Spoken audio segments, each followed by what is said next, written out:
Hello my dear students, I Kumar sir welcome all of you on the online classes by Blue Mount Senior Secondary School. Let me introduce all of you with our mathematics book for class 8. Today I am going to start chapter 1. So my dear students, open your book and come to page number 1. Page number 1, rational number.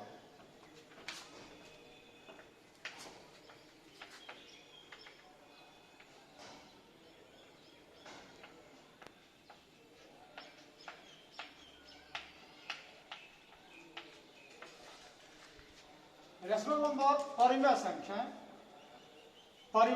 है। तो rational number जानने से पहले आप लोग थोड़ा यह जान लें कि जितने भी होल नंबर्स हैं वो सभी इंटीजर्स हैं। क्लास 7 में इंटीजर्स के बारे में पढ़ाए थे। तो इंटीजर जितने भी इंटीजर्स हैं, all integers are rational numbers.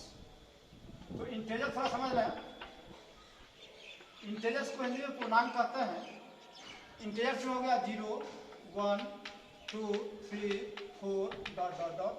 इधर हो गया -1, -2, -3 डॉट डॉट डॉट। कहने का मतलब ये सभी इंटीजर्स हैं जिसमें 0 के लेफ्ट साइड जो है वो निगेटिव रेशनल नंबर है और right side positive rational number है। अब हम चलते हैं, ये जितने भी इंटीजर्स हैं सभी रेशनल नंबर हैं, लेकिन सभी रेशनल नंबर इंटीजर्स नहीं है। Suppose that rational number 3/5 rational number का एग्जांपल है, लेकिन 3/5 इंटीजर्स नहीं। लेकिन जितने भी इंटीजर्स हैं सभी रेशनल नंबर हैं, लेकिन सब रेशनल नंबर इंटीजर्स नहीं हो सकते हैं। अब हम चलते हैं बुक पर। रेशनल नंबर्स का डिफाइन दिया हुआ है, the numbers of the form a/b where a and b are integers and b is not equal to 0 are called rational number। मतलब संख्याओं का वह रूप जो a/b के फॉर्म में हो, a/b के फॉर्म में हो या p/q के फॉर्म में, उससे कोई अंतर नहीं पड़ता। लेकिन क्या, तो a b का मान क्या होना चाहिए, तो 0 नहीं होना चाहिए।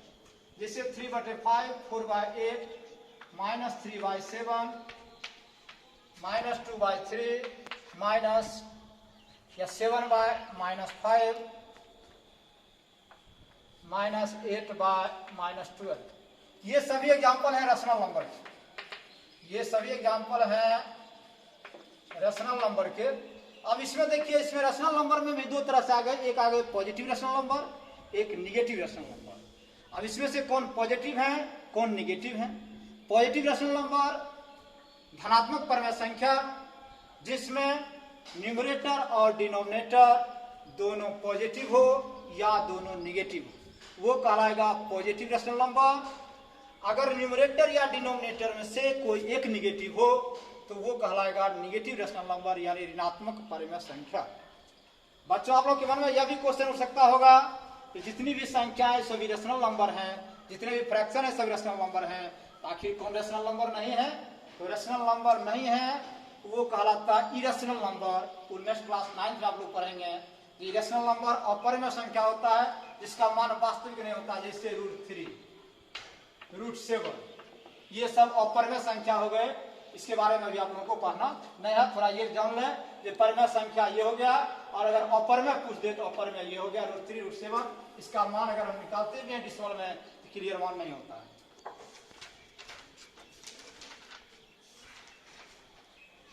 और हम लोग चलते हैं एक्सरसाइज पर। Exercise 1A। फर्स्ट क्वेश्चन है, express -3/5 as a rational number with denominator. Express प्रदर्शित करना है -3/5 को, जिसमें डिनोमिनेटर होना चाहिए 20, -30, 35, -40। अब चलिए इसका एक क्वेश्चन बता रहा हूं।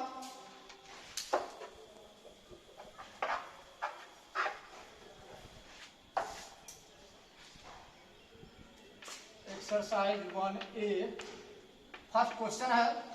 तो फर्स्ट का 4 में बताते हैं। 4 में है -40, लेकिन ऊपर में क्वेश्चन रेशनल नंबर में है -3/5, -3/5। इसमें डिनोमिनेटर है 5, लाना है डिनोमिनेटर में आपको -40।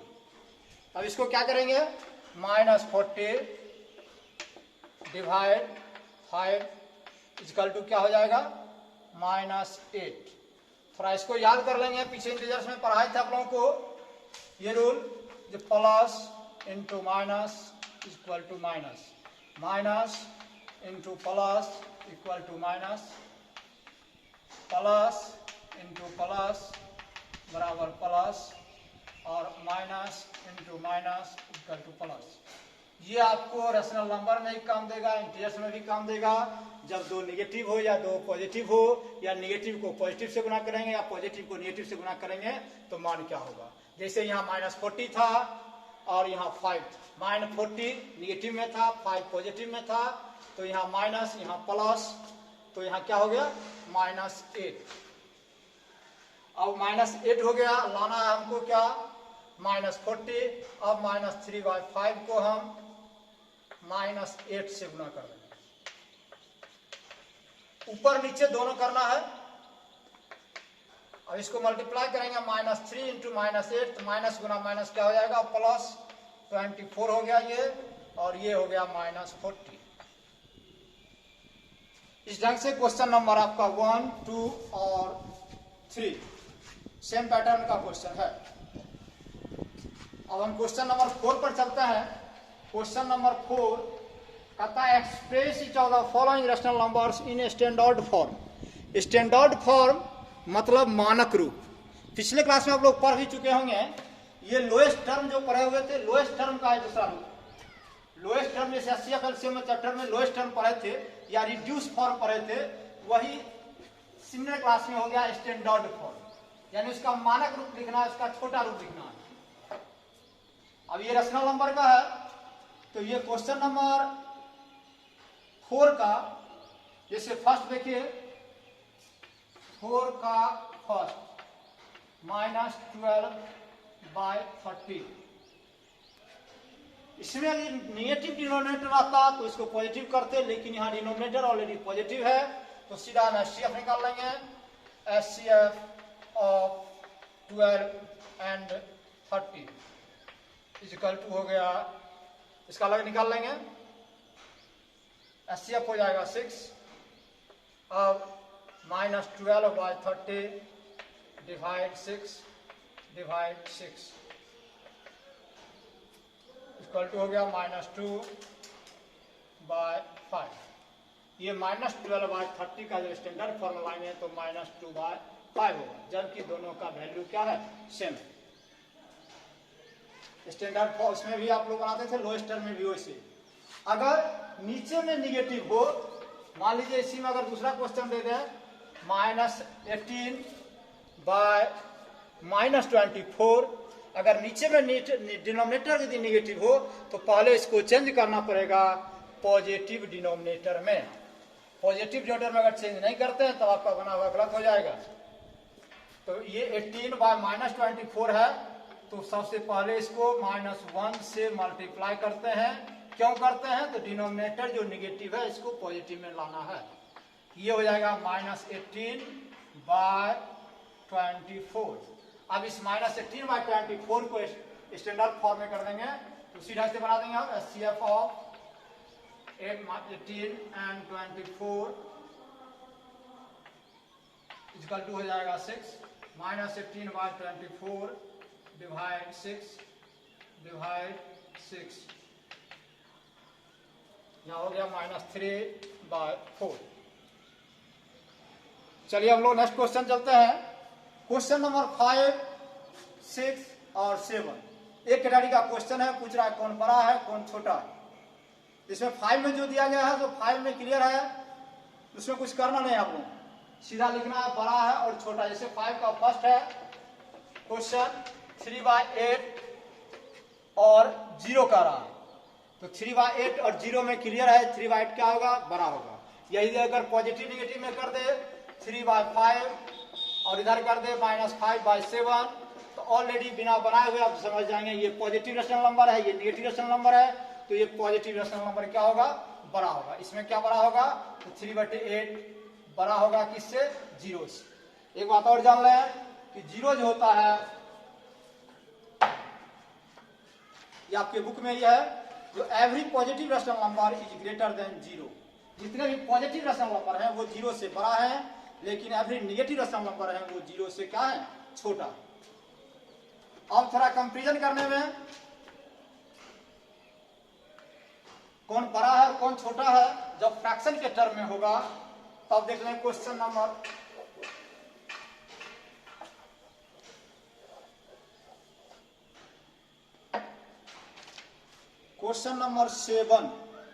7 का सेकंड, 7 का सेकंड क्वेश्चन है। इसमें आपको सिंबल भरना है बड़ा और छोटा का। 5/-13 डैश है, -35/91। अब इसमें बड़ा छोटा भरना है,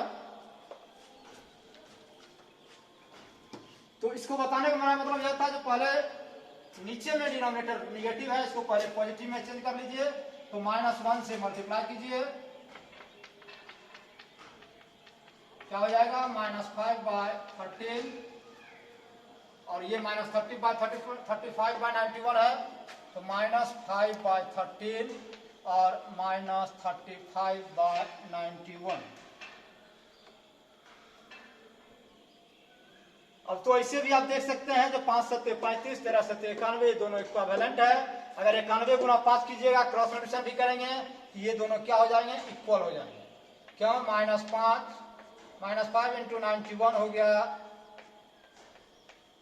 -455, और 13 × -35 बराबर भी हो जाएगा -445। ये दोनों क्या है, इक्वल है। यहाँ सिंबल भर देंगे इक्वल का। अगर बड़ा छोटा रहता है, जो बड़ा होता है उधर सिंबल देते हैं। आगे आप लोगों को असेंडिंग ऑर्डर डिसेंडिंग ऑर्डर आप लोग पढ़ चुके हैं क्लास 7 में। क्वेश्चन नंबर 10 थोड़ा समझ लें। Which of the following statements are true and which are false. Every whole number is rational number, आपको पहले मैं बता चुका हूँ। जितने भी होल नंबर हैं वो सभी परमेय संख्या हैं, ये ट्रू होगा। सेकंड है every integer is rational number, तो प्रत्येक इंटीजर क्या है, रैशनल नंबर है, ये भी ट्रू होगा, क्योंकि जितने भी पूर्णांक हैं वो सभी परमेय संख्या हैं। थर्ड क्वेश्चन है 0 is a whole number but it is not a rational number. कहता है 0 is a whole number, 0 whole number है लेकिन it is not a rational number, लेकिन ये रैशनल नंबर नहीं है। यह कथन गलत है, क्योंकि बच्चों 0 रैशनल नंबर है, क्योंकि 0/1 लिखा जा सकता है। तो रैशनल नंबर कौन नहीं होगा, जैसे 5/0, अगर नीचे में 0 है तो ये रैशनल नंबर नहीं होगा। तो आपका थर्ड स्टेटमेंट क्या हो जाएगा, फॉल्स हो जाएगा। अब आप लोग होमवर्क में लिख रहे हैं, एक्सरसाइज 1A है, होमवर्क नोट कर लें। Exercise 1A, solve question number 1 to 10। That's all.